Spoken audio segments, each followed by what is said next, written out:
Hi, everybody. Thank you for coming back to Living to Do's review of Married at First Sight, Season 14, Episode 12, Settling in or Just Settling. Before we get started, please like, share this video, and subscribe to this channel. And you can also find me on Fanbase, the new monetized app that is out. You can find me on Fanbase under the same name, Living to Do. So let's get started. We had a break last week, a well-deserved break because, I don't know, this show is just not moving along the way I wished it would. So let's get started with the review. We'll start with Noi and Steve. These two are getting along. They seem to be really playful and really enjoying each other, but Noi doesn't want to move in. She's thinking about not moving in after decision day, that she'll go to her own place. Steve is trying to talk to her to find out why, and she just says she's not comfortable. And what she's not saying is she's not comfortable with living with somebody, committing to somebody who she doesn't know if they're going to be generating income into the marriage. I don't know why he doesn't just show her his bank accounts just to settle her and make her feel comfortable. She was on the after show with Keisha Knight Pulliam, and Keisha asked, what would make you feel comfortable? What did you need to see maybe in his bank account to make you feel comfortable? Because Steve apparently has money in the bank, he says.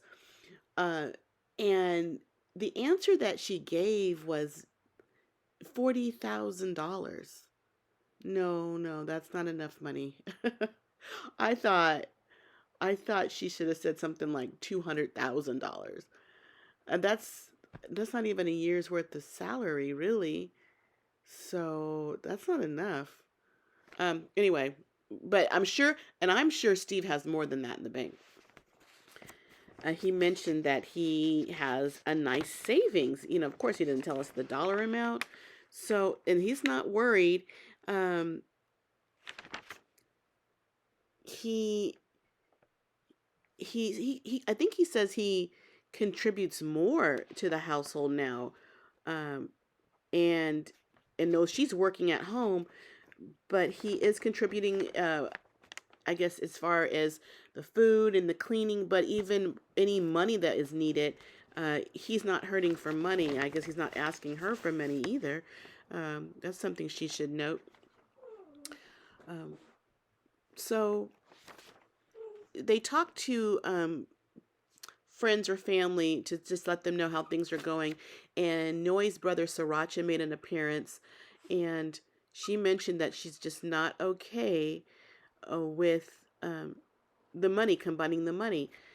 And she did mention to her, to Sriracha, that they've already said I love you, even Steve has.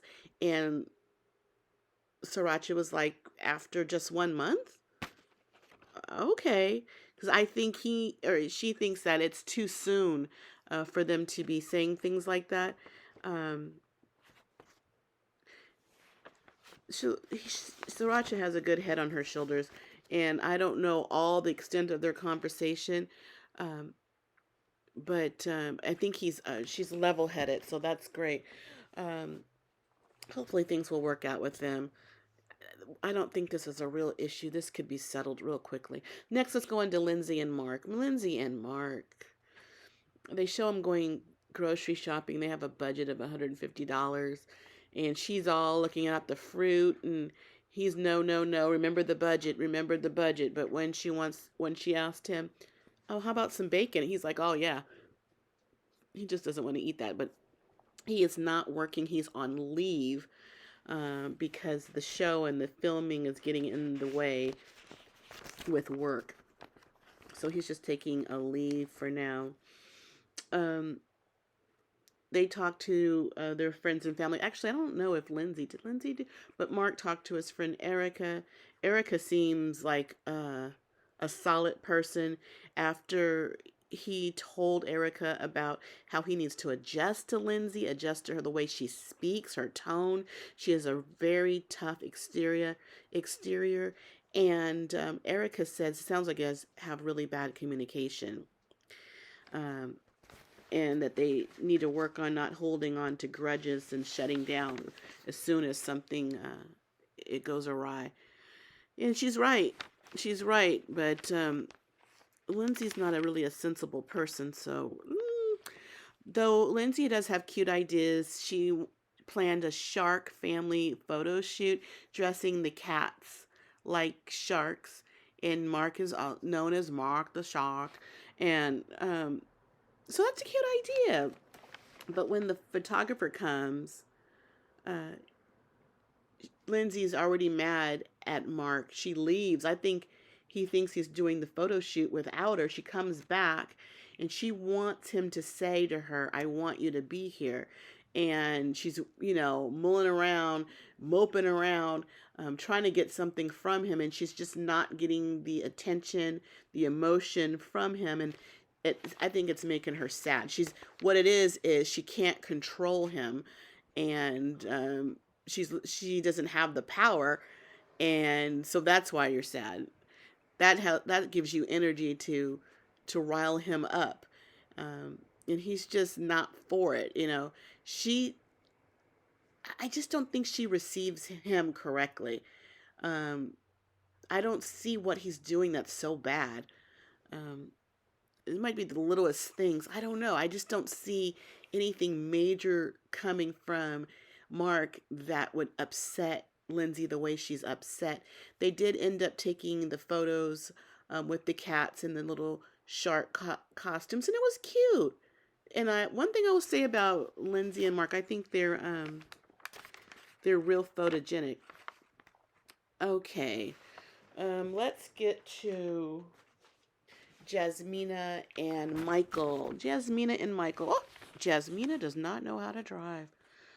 Is Boston the kind of city that public transportation will get you around pretty well? I mean, I know New York can. I don't know about Boston. I just can't believe she doesn't know how to drive.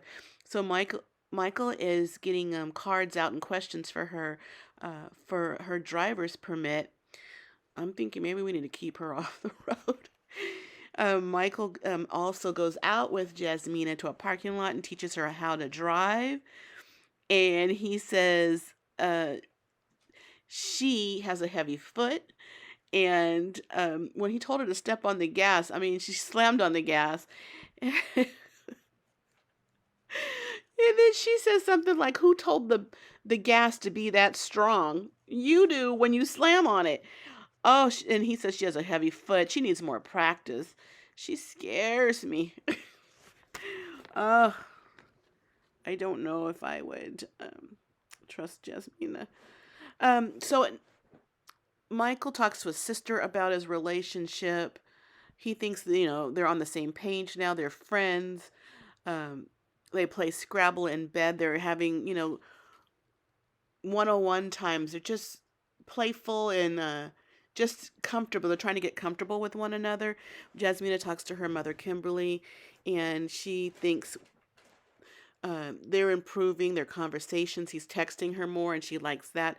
But she has no feelings for him. And if there's no romance feelings by decision day, she says it will be a no for her. But her heart is open for romance. And they were cooking together and being really playful. And she was leaning up against him while he was at the stove stirring whatever he was in that pot. And she's leaning her whole front of her body on his back. And I'm like, well, that's something. That's the most affection I think we've seen. And she's initiated it too. So, and I know he wants to be affectionate with her. I wonder if he's afraid that she might snap at him or whatnot. I don't know. I know he's ready for it, but she's just not feeling it. I don't know if I don't know if her walls are up, or maybe she just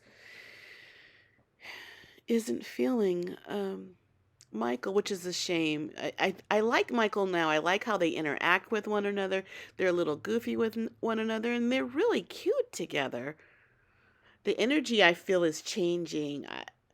It's not, I cringe when I see them together either. I like them together. So the last couple is Katina and Olajuwon. When they opened up the episode, Katina was going into Michael and Jasmina's apartment crying because how Olajuwon was yelling at her and making her feel bad about an app on her phone, a dating app that was on her phone. The rage that he had about that. I mean, that was really scary. Uh, I guess he felt like she was being disloyal, even though you could open the app and see if someone's communicating with her or she's communicating with somebody. Uh, he just flew off the handle. He believed he knew what was going on and he didn't want to hear her side. That's not right. And thinking that the app was on there, an active app, that they've been together 30 days and he thinks that app should have been off by now. But she wasn't on it, and she didn't even look at her phone. It wasn't something that she was actively doing. It was just an app on her phone, and she has plenty of apps. That didn't have to blow up the way it did either. He needs to control his emotions. He needs to calm down. He just flies off the handle too quick and too often. He needs to control that.